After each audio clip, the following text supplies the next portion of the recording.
didn't make it out to the theater. Oh shit, I did make it out to the theater. I completely forgot. I made it to the Internship. Nice. Owen Wilson and yes. Vince Vaughn. It's everything that you were expecting to be like a Wedding Crashers Part 2-esque. Like you realize that it's not Wedding Crashers, but you realize it's those two together. So you're expecting a certain amount of broness. Yeah, a certain amount of something out of them. I don't know what the right word. That's pretty close. But I turned to Amy about 25 to 30 minutes. Amy had to see it too. Amy went with me. Oh. Yeah. I went to. I bent over to her. I was like, I've never. I don't think I've ever said this before. I am actually bored. I am really so bored. Bored. Oh. I was like, none of the you jokes that they're laughing. No, non-stop? Nothing. Well, and that's what you're expecting with those two at this point. That's what you're being, what's being advertised. And by the time you actually gave a shit about them, it was kind of like Burt Wonderstone. By the time you gave a shit about him, it was like the third act, and you're like, fuck it, I don't give a shit anymore. I just want this to be fucking over. And it was about 25 minutes too long. Was that the Steve Carell? Yes. Yeah. I made a list of my favorite and least favorite movies so far of 2013. I put Burt Wonderstone like second worst. Yeah, it is bad. It's bad. And the way I did it is I said, okay, this movie versus this movie, which did I like better? And I just did that for all my movies. Yeah. And Burt Wonderstone came out way low. You might actually have liked Burt Wonderstone better than this one. This was really bad. It was like the jokes just fall flat. There's a whole sequence which you see in the preview where they send him on this fake mission to go find Professor Xavier. Like, I'm sorry, in 2013, what person between the age of anything 13 to 46, 56, 96, who doesn't know who Professor Xavier is, at least by association? Sure. Like, he's a dude in a wheelchair that's bald. Sure. And they send him after, they're like, oh, you need to go and find Professor such and so at this university. Okay, what's he look like? He's in a wheelchair. And then immediately the other one sees where he's going. He's like, yeah, and he's bald.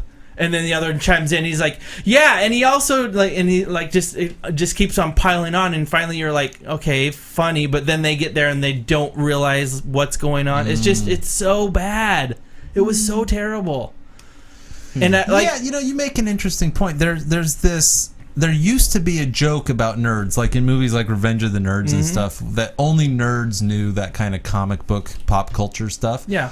But in 2013, that joke doesn't fly anymore. No. Everybody's seen X-Men. Everybody goes to Batman. Right. You know? I think, and to quote someone else that didn't make the great joke, but to quote The Onion, they nailed it perfectly. It was the best comedy that 2006 could have offered us. Like, back when people were still getting to know what Google was, like, right, it was still getting, like, it was still up there, but not 96-year-old grandmas were familiar with Google products. Google hadn't taken over the world. Like, I had a phone malfunction recently, and my phone almost got right back to where the other one was within a couple of keystrokes because I had it all backed up to Google. Like, that's the state that Google is in now. Like, Google is everywhere. Google owns everything. YouTube isn't even YouTube anymore.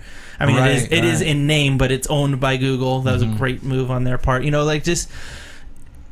2013, there's no such thing as not knowing what Google is, and there's so much of this that it shows, like, behind the scenes of, like, how Google works. But even that, like, you were aware that they get, like, these catered, like, 5-star chefs to make their meals for them.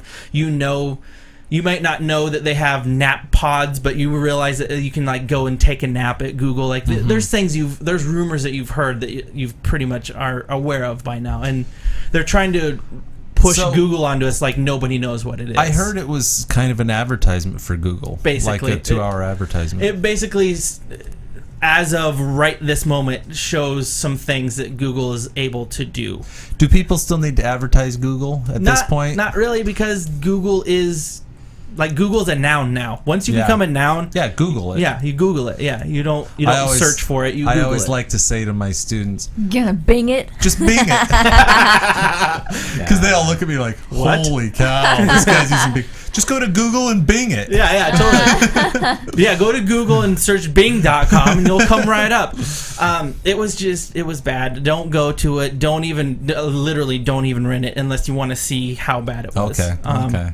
If you want to compare it to Burt Wonderstone, that'd be the only reason to watch it at this point. Why did I hate Burt Wonderstone so much? At the time, I was because we kinda didn't give a shit about Burt Wonderstone. He was an and awful he treated person. the Olivia, what's her name? Olivia Wilde. Yeah, So like, hot. Yeah. like, and there wasn't any of that going on in this movie. It's just like you literally didn't care It about was what just they were boring. doing. Yeah, like Yeah. I've never been like we just Thomas didn't makes like fun of me all the time. I can find some sort of worthwhile to not stopping watching a movie. We almost left. It was that bad.